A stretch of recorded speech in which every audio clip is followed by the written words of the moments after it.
All right, we're going to stick with the health care debate in Washington, of course. More importantly, though, where it is headed. Bloomberg's Peter Cook is standing by. He is in Washington with someone who knows these issues and the players involved perhaps better than anybody else. Peter? Eric, thanks very much. I'm joined now by former Senate Majority Leader Tom Daschle. He, of course, was President Obama's first pick to serve as health secretary, still very involved in the health care debate here in Washington. He's now also a Bloomberg contributor, helping us to understand some of these issues. He's with me here in the studio. Thanks very much for the time. As always, Peter. Appreciate it. And let's get right to the news of the day on this issue. The Gang of Six, this group of bipartisan lawmakers, members of the Finance Committee, there's word on the Hill that they are close, on the edge, I heard Senator Grassley say this morning, of announcing they have a deal, a bill to present to their committee to be voted on perhaps before the August recess. Does this represent the single best hope for a health care deal? Well, it certainly represents the single best hope in the Senate, Peter. This is something they've been working at now for the last couple of months. You've got 3 Republicans, 3 Democrats, I would say moderates in all cases, working to see if they could find bipartisan compromise. These have been tough issues. They've studiously attempted to try to resolve them one by one, and as you say, it sounds as if now they're very close. They could move to a markup as early as next week in the committee. All right, let's talk about some of the elements of this plan, at least as it's emerging right now. We don't have the final details, but it sounds like there's not going to be a clear public option. There's going to be this co-op approach. There's also going to be, we understand, Medicare savings, a reduction in costs for Medicare going forward. That's important for all those people who want to reduce health care costs over in the long run. And there's also not going to be an employer mandate here. There are going to be incentives for employers to provide health care. Any of those 3 issues, those 3 approaches, a deal breaker for the president? Well, many of us have said that the worst thing to do would be to make the perfect the enemy of the good. I could draw a perfect bill. In fact, I think I have, and a lot of others have, You've written a book on it as well? Written a book on it, too. But you can't let the perfect be the enemy of the good here. And what the Finance Committee has done is to say, look, this isn't what we probably would all have as our first choice, but it's going to get us the common ground to move this process forward. I can't speak for President Obama, but I would say as a pragmatist, my guess is he holds that to be true as well. Let's get as good as we can. Let's move forward. Let's see what kind of a consensus we can reach. House, Senate, Republicans, Democrats, and at the end of the day, that will get us a law. Do you get the sense that the House Democrats are waiting to see what comes out of finance? Again, this is procedure. This is in the weeds, but they don't want to cast a vote on something in the House when they know that this bill could indeed be the vehicle? Absolutely. I think there are, I wouldn't say all Democrats in the House, but a lot of Democrats in the House are saying we don't want to get too far out there. These are very controversial, very contentious issues. Why take a vote we don't have to if we're not going to ultimately see it in law? Let's move forward simultaneously so that we're kind of holding hands together, moving directly to try to resolve these issues, but not getting too far away from the other as we try to accomplish what has not been done to date. What about those Democrats, liberal Democrats, even more centrist Democrats who say, listen, a public option, this is what we've been fighting for years. If there's no clear public option here, there's no way we should support this. This president shouldn't support this. What about this co-op approach? Is it enough of a public option in the minds of some of those Democrats?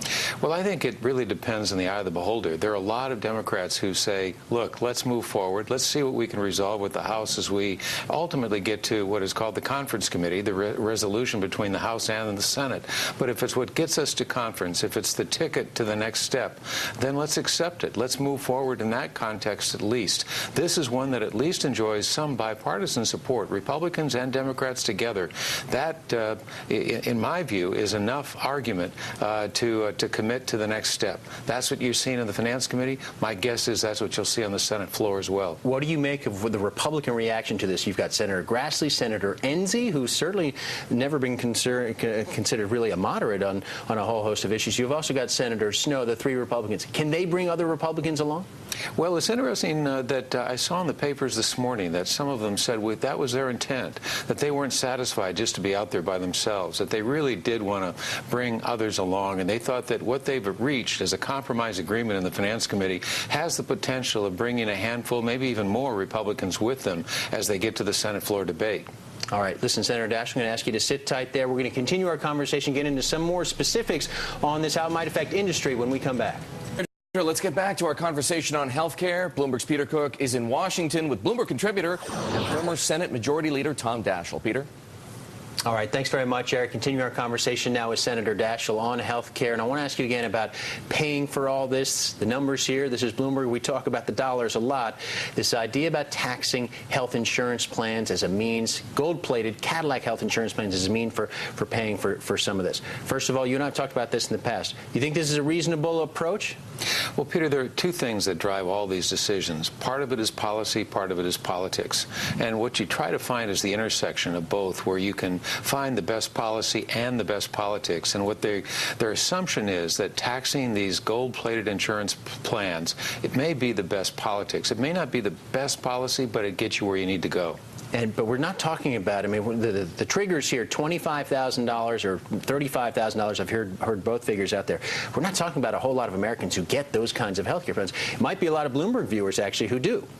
Well, that's true. You don't get a large number. It may be less than 1% of all those who have insurance in the country have plans that are of value greater than $25,000. But it is the concept.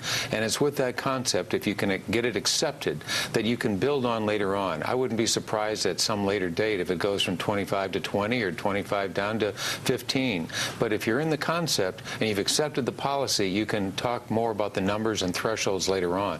Not surprisingly, we're hearing some pushback to this idea from health insurers themselves. What do you make, first of all, about the interest groups here, the industry groups who have publicly said they want to reach a deal with this president? They've offered cost savings to some extent. Some Democrats and Republicans have questioned whether or not those are real savings. Health insurers and the drug industry, those two starting with. Do you think they really want a deal? Do you think they're actively fighting in opposition to any sort of reform plan? Well, compared to 15 years ago, they are at the table and they are full-fledged partners. I wouldn't call them full-fledged today. Obviously, they have conditions, they have criteria by which they're going to judge how much of a robust level of support they can provide. But clearly, it's vastly different than it was 15 years ago. By and large, just about every stakeholder is at the table saying, look, if we can do this, this, and this, we can be supportive. You've got pharma out there running full-fledged ads today, television ads, in favor of health reform. So it's a different day, and I think that's one of the reasons why we're this close to meaningful health reform this year. What do they have to give up further for this deal to happen? Where are they going to have to sacrifice? Where are they going to fight? Well, each one of them, of course, is different, but the bottom line is follow the money.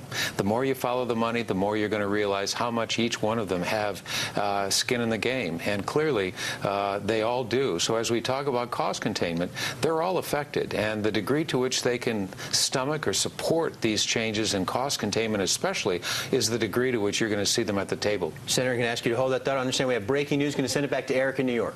Peter, it looks like that deal we've been waiting for between Microsoft and Yahoo has been sealed. Headlines just breaking right now. Microsoft is going to buy a 10-year license to Yahoo's search technologies. Microsoft's Bing search engine is going to power Yahoo. These are some of the breaking details. We're going to have more in a couple of minutes, but I want to send it back to you, Peter, with former Senate Majority Leader Tom Daschle right now.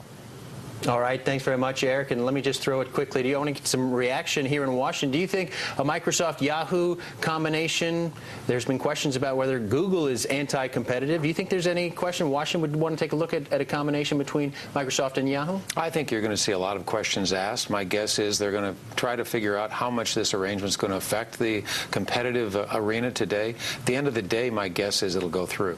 All right.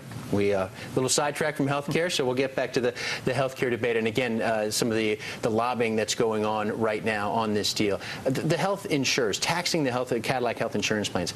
There's criticism that this is essentially an about-face for the president. He campaigned against John McCain's idea about taxing health benefits on the parts of Americans. Isn't this the same thing, just in a different clothing? Well, it's in many ways it's about 3 steps removed, and that's what gives him the latitude. It gives him the opportunity to say, well, this isn't taxing individuals. This is actually taxing gold-plated plans that have nothing to do with those individuals. He was talking about the middle class. So I think he's got the latitude, the running room here. Obviously, at the end of the day, you're going to try to find ways with which to address the political promises you made, but also the policy that you have to have.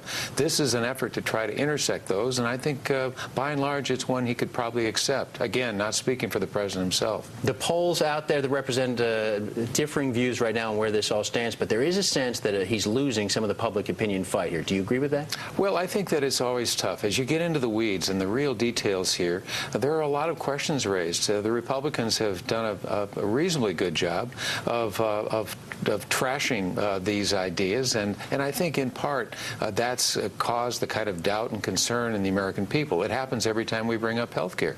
It'll happen again this time. Senator Daschle, we're going to come back with you in the 8 o'clock hour. We're going to talk more politics with Senator Daschle in the health care debate. But Eric,